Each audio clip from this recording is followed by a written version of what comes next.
Bonjour, Franck Muller de Lyon. Nous sommes le lundi 1er juillet. Après une dure journée de canicule, il est 18h30.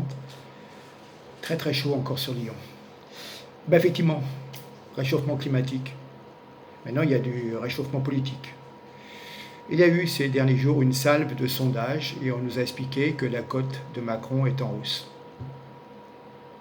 Le retour à l'ordre républicain, la baisse de la CSG, une petite baisse de certains impôts sur le revenu. Voilà. C'est-à-dire qu'en fin de compte, une majorité des Français, peut-être, je ne sais pas, préfèrent un esclavage confortable plutôt qu'une liberté un peu aléatoire et risquée. Quelque part, c'est le principe de la grenouille dans une casserole d'eau chaude. Elle ne s'échappe pas car l'eau est tiède. Et quand l'eau vient à ébullition, eh bien, c'est trop tard. Elle est complètement engourdie par cette chaleur et elle n'a plus la force de bondir et de s'échapper. On vous apprend donc à vous contenter de peu. On vous habitue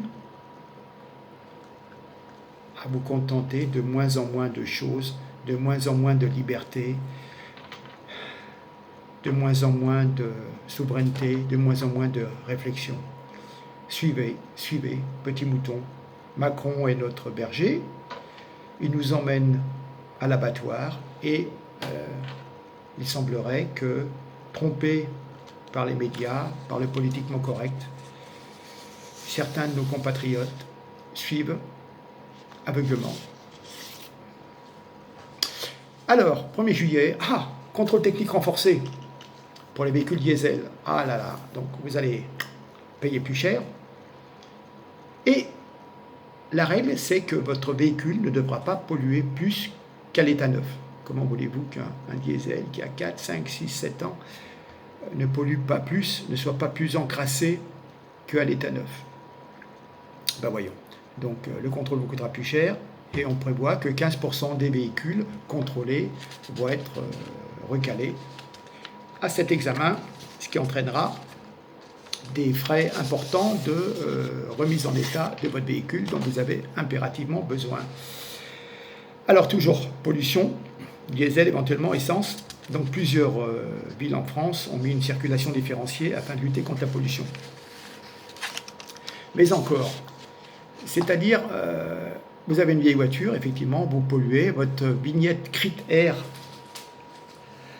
vous ne l'avez pas, c'est la 3, c'est la 4, c'est la 5, donc le véhicule est trop polluant. Et donc, gare à vous, vous n'avez pas le droit de circuler à Paris. Donc effectivement, avec cet épisode de canicule qui sévit dans tout le pays, il y a de la pollution atmosphérique. Et ainsi, donc, les véhicules dotés d'une vignette Crit-Air de niveau 3 à 5 sont interdits de circuler à Paris, Lyon, Marseille, Strasbourg, Annecy, Villeurbanne. Rien qu'à Paris, je crois, 150 points de contrôle et passe un moment sur 2688 véhicules contrôlés. La moitié était en infraction et donc avec une amende de 68 €. Comment vous expliquer? Nous en sommes revenus au Moyen-Âge, c'est-à-dire que dans la ville, dans la belle ville qui est réservée aux bobos, ceux qui roulent, soit ceux qui utilisent les transports en commun, les trottinettes, qui ont des beaux véhicules hybrides ou électriques, eux ont le droit de rouler dans la ville. Et puis vous êtes les manants. Alors avant, vous laissez venir la journée, puis après, vous deviez repartir dans votre banlieue à 30 ou 40 km, faire 2 heures de route encombrée pour rentrer dans votre cité. Et maintenant, vous n'avez même plus le droit, je veux dire. Oui, c'est comme à l'époque du Moyen-Âge, les manants étaient rejetés le soir, ils se retrouvaient dans la campagne, risquant de finir tués par des brigands ou par les loups, des bêtes sauvages qui traînaient dans la campagne, et puis les nobles étaient tranquillement dans leur château. Et en fin de compte, on s'aperçoit de plus en plus, il y a des beaux immeubles dans les villes, dans les métropoles, et puis la classe populaire, elle doit aller très très loin.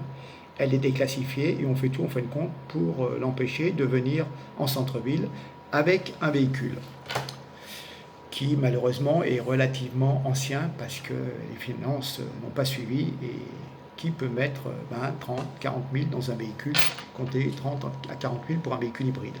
Donc voilà. Ceci étant dit, on va revenir sur les piscines, le Burkini. Je m'en serais bien passé, mais bon, il faut quand même remettre quelques... Enfin, il faut revenir là-dessus, quoi. Donc, effectivement, une dizaine de femmes musulmanes voilées, accompagnées de militants associatifs, ont fait éruption dans une piscine grenobloise pour revendiquer le droit de se baigner en burkini. Et ils ont fait venir la presse, et puis il y avait tout un tintamarre, des chansons et tout.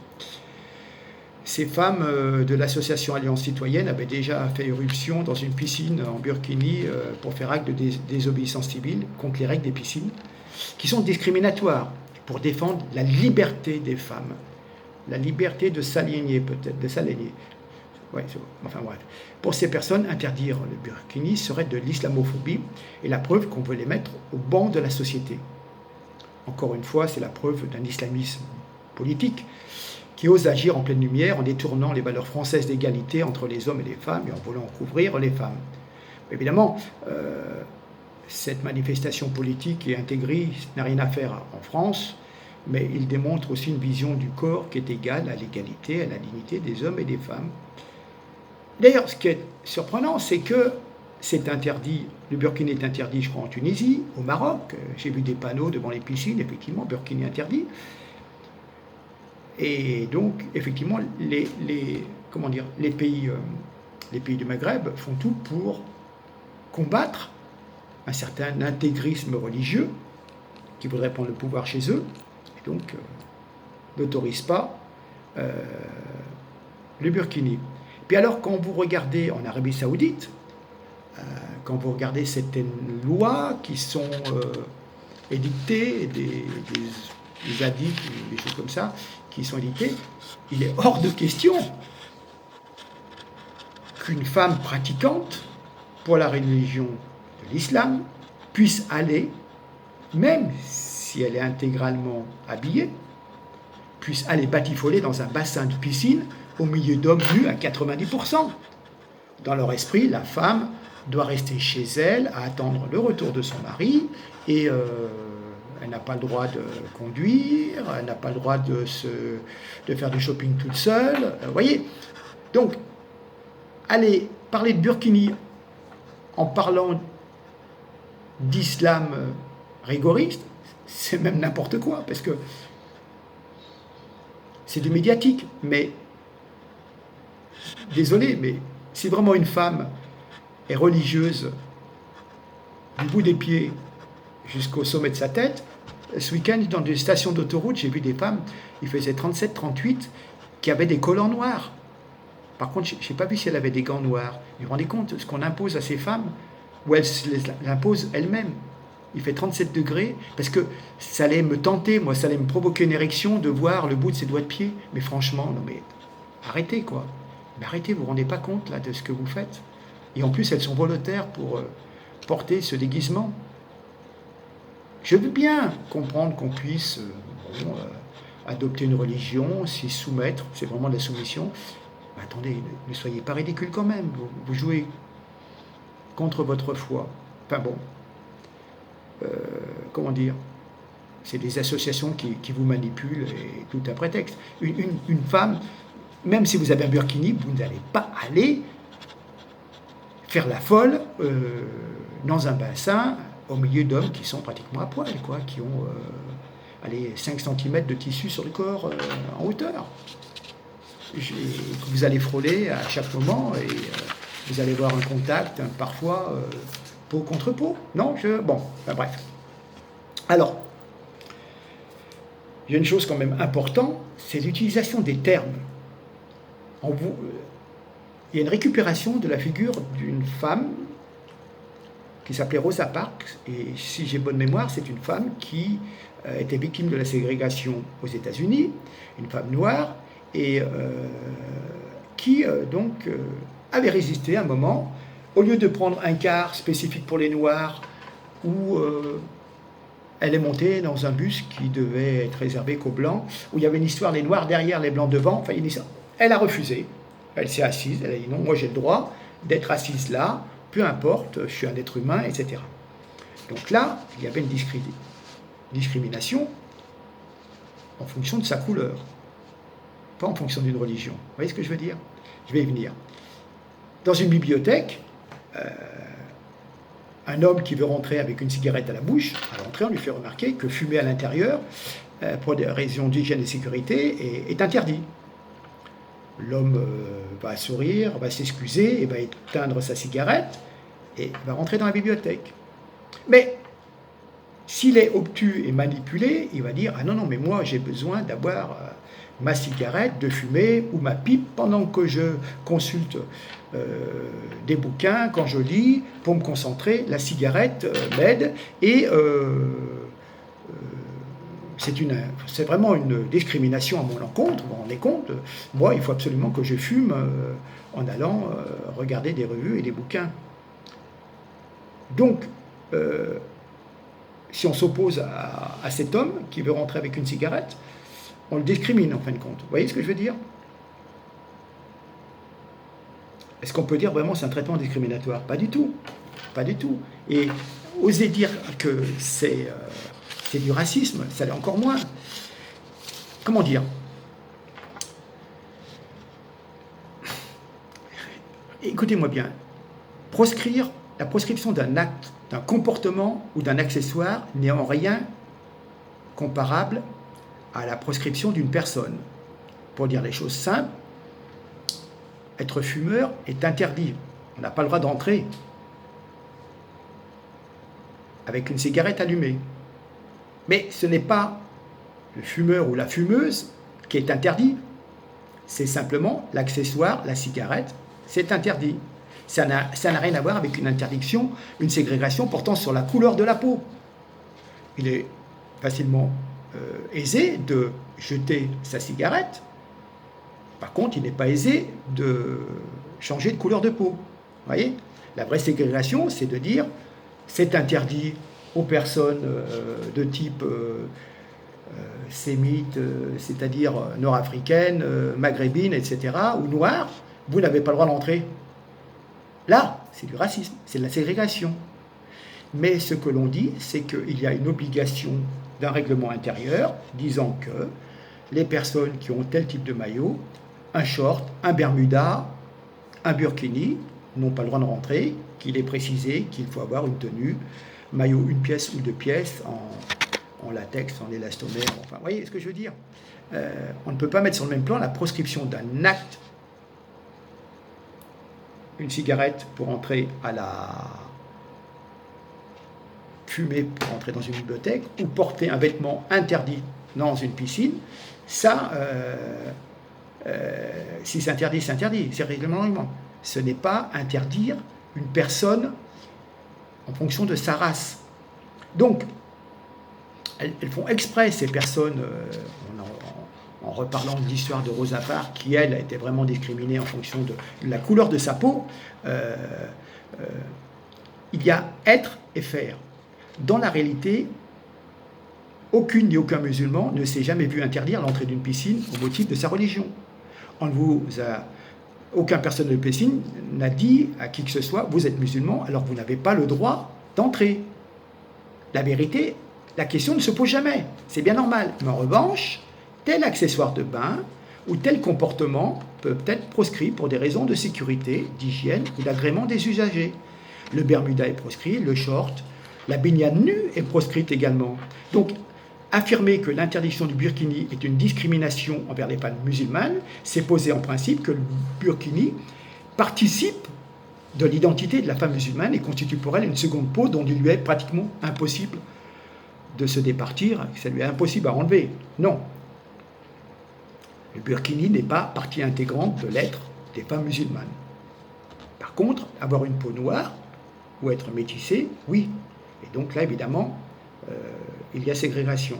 Donc, répétons-le, interdire tel ou tel accessoire dans un lieu public n'est pas une discrimination envers une personne ou envers une race. Chacun est renvoyé à sa liberté de choix. Le fumeur peut cesser de fumer et entrer dans la bibliothèque. Ou alors il continue à fumer, il reste à l'extérieur. Et la femme qui veut se baigner peut choisir de mettre un maillot autorisé par le règlement. Il peut avoir des maillots vraiment très très sobres qu'on utilise même en compétition de natation, où vous avez légèrement les cuisses qui sont un tout petit peu couvertes. Et voilà, où elle décide de ne pas se baigner. Mais on ne peut pas prétendre que le règlement les discrimine en tant que personne, ni en raison de leur croyance ou de leur mode de vie. Ils mentent. C'est qu'ils ont choisi un accessoire vestimentaire qui n'est pas autorisé, simplement.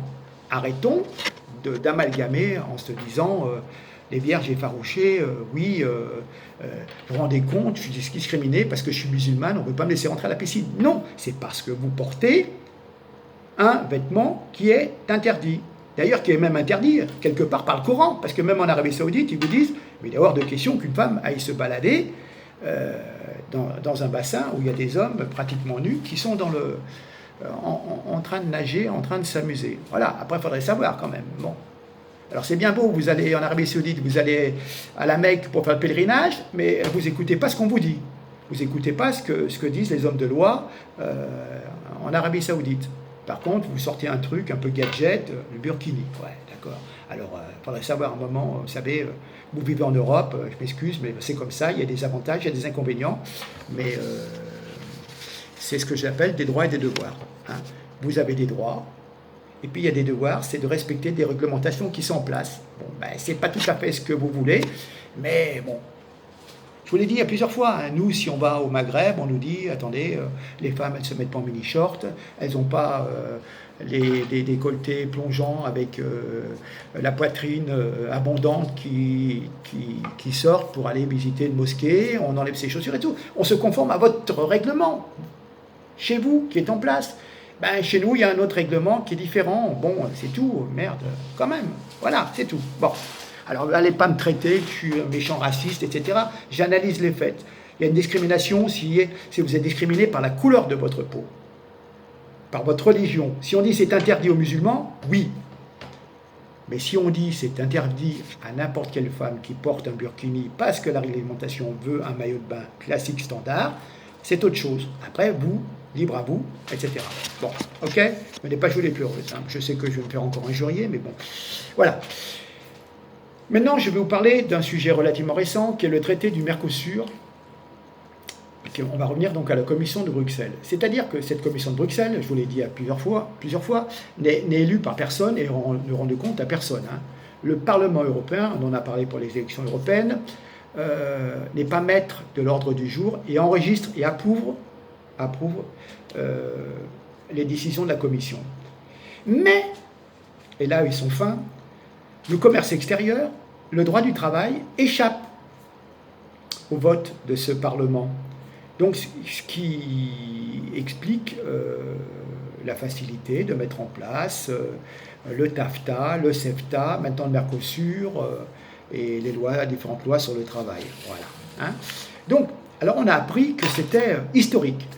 Une certaine Cecilia Malmström, la commissaire européenne au commerce, Phil Hogan, son collègue à l'agriculture, Georges Faury, le ministre argentin des Affaires étrangères, ont répété sur tous les tons, ce vendredi 28 juin au soir, historique, l'accord de libre-échange conclu quelques instants plus tôt entre l'Union européenne et le Mercosur, donc Brésil, Argentine, Uruguay, Paraguay, l'est incontestablement.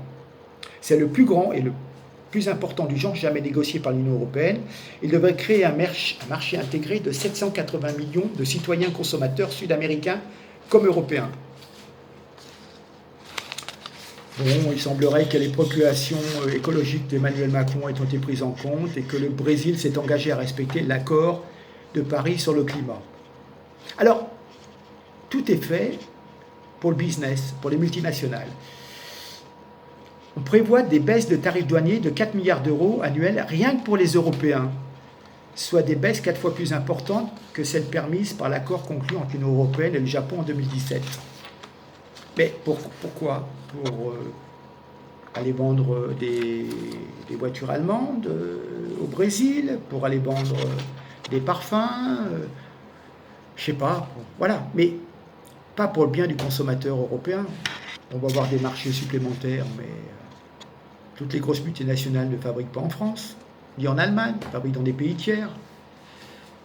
Donc c'est la facturation qui se fait en Europe, mais parfois les produits sont façonnés ailleurs. Donc je répète, le Mercosur, c'est un traité qui date de 1991 à Asunción, le traité d'Asunción, marché commun du Sud, donc qui est basé, si vous voulez, sur une racine espagnole, Mercado Común del Sur, ou du portugais, Mercado Común do Sul. Bon. Alors, ça avait été dénoncé déjà il y a quelques semaines, moi j'avais mis ça de côté. Il nous disait, c'était la Fédération bovine, hein, donc ils savent de quoi ils parlent ces gens-là. On va ouvrir le marché à 99 000 tonnes de viande supplémentaire provenant du Brésil et de ses pays voisins, issus de systèmes d'élevage peu ou pas réglementés. Et en plus, c'est un élevage qui est responsable de la déforestation. Ils coupent des arbres et puis ils élèvent des bovins. Enfin, quand il dit qu'ils les élèvent d'une certaine façon. Il n'y a aucune traçabilité des animaux. La qualité sanitaire des viandes du Mercosur est assez médiocre. Alors c'est très bizarre. Contrairement à la réglementation qui s'applique au sein de l'Union européenne, il n'existe aucune obligation de traçabilité individuelle des bovins dans les pays du Mercosur. Et les règles de l'Organisation mondiale du commerce interdisent à l'Europe d'imposer cette obligation à ses partenaires commerciaux. Comment peut-on améliorer le système de sécurité sanitaire des viandes sud-américaines alors qu'il n'y a absolument aucune fiabilité? Et il y avait un scandale de viande avariée au Brésil. Donc voilà. Tous les produits antimicrobiens interdits au sein de l'Union européenne sont utilisés normalement dans l'alimentation des bovins au Brésil. Et l'Europe ne peut pas, au regard de l'OMC, interdire à ses partenaires commerciaux de les utiliser. Comment va-t-on protéger la santé des consommateurs européens, notamment français? Les éleveurs brésiliens utilisent des antibiotiques, des activateurs de croissance dans l'engraissement de leurs bovins, une pratique strictement proscrite, interdite au sein de l'Union européenne. Comment allons-nous le faire? C'est sidérant et c'est même anti-écologique. Alors, ils ont fait ça à la hâte, puisque ça allait changer de présidence, ça allait vite que du temps de Juncker, ça se passe. Alors, quelque part, en pleine canicule, attribuée au réchauffement climatique, on devrait dire, on achète local, on produit local et on consomme local. Eh bien non, on va augmenter encore de plus en plus les échanges commerciaux à travers la planète, et donc la pollution et l'émission de gaz à effet de serre.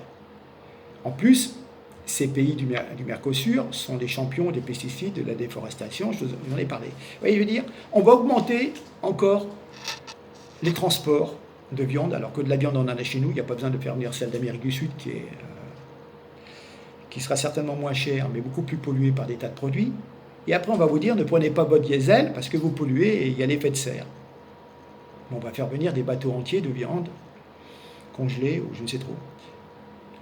Cet accord est un désastre pour nos agriculteurs qui sont, eux, déjà en crise. Bœuf, volaille, même le sucre. Alors c'est sûr, on va pouvoir exporter des fromages européens. Mais en fin de compte, c'est pas sûr que nos appellations soient vraiment protégées. Bon. Écoutez bien, l'Union européenne est déjà incapable d'assurer la sécurité alimentaire au sein de son marché continental. On a des histoires de steak haché qui venaient de Pologne où il n'y avait que du gras et tout. Vous voyez, c'est déjà très très compliqué. Hein. Eh bien, comment voulez-vous croire que cet accord ne menace pas la santé des consommateurs européens? C'est pratiquement une déclaration de guerre contre l'environnement, contre nos agriculteurs et les consommateurs européens.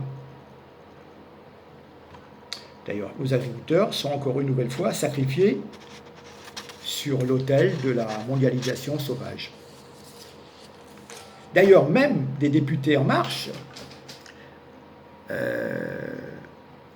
j'ai notamment un texte d'un éleveur et nouveau député européen macroniste, Jérémy Dessernes, et qui l'indique. D'ailleurs, j'ai Christine Lambert. Christine Lambert, c'est la patronne du premier syndicat agricole français, la FNSEA. quelques semaines après l'élection européenne, inacceptable signature d'un accord Mercosur-Union européenne qui va exposer les agriculteurs européens à une concurrence déloyale et les consommateurs à une tromperie totale. Évidemment, la qualité ne sera pas au rendez-vous. Donc, je répète, 99 000 tonnes de viande bovine imposées au taux préférentiel de 7,5% que les 4 pays, Argentine, Brésil, Uruguay et Paraguay, vont exporter et vont fragiliser les 85 000 éleveurs français de bovins, de vaches, etc. Eux-mêmes, ces éleveurs sont déjà touchés par la guerre des prix dans la grande distribution en France. Ils sont un peu enquiquinés aussi par les véganes qui attaquent les boucheries, les abattoirs, etc. Donc il y a quand même une crise de la consommation de viande. Il faut savoir que les exploitations familiales ont des revenus très bas. Hein. Les gens qui font du bovin, généralement, ont entre 10 000 et 12 000 euros en moyenne en 2018.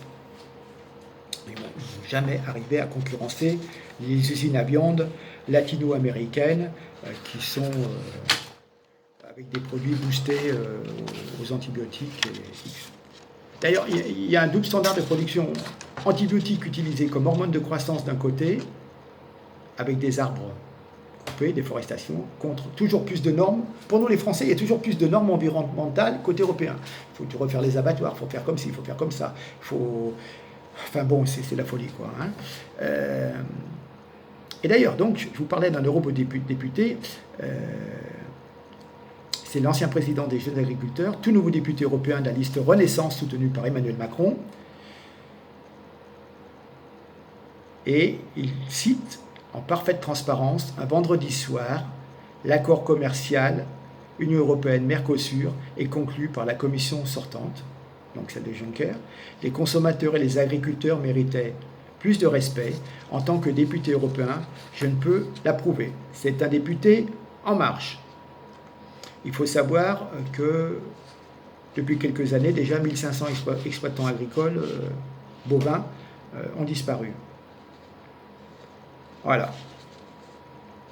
Et on avait déjà dit en 2018 qu'il y avait l'existence de risques sanitaires au Brésil, car la traçabilité des animaux est inexistante. Voilà. Et lui, par contre, Macron, lui, a salué la conclusion de ce vaste traité de libre-échange. Il se dit vigilant sur la mise en œuvre.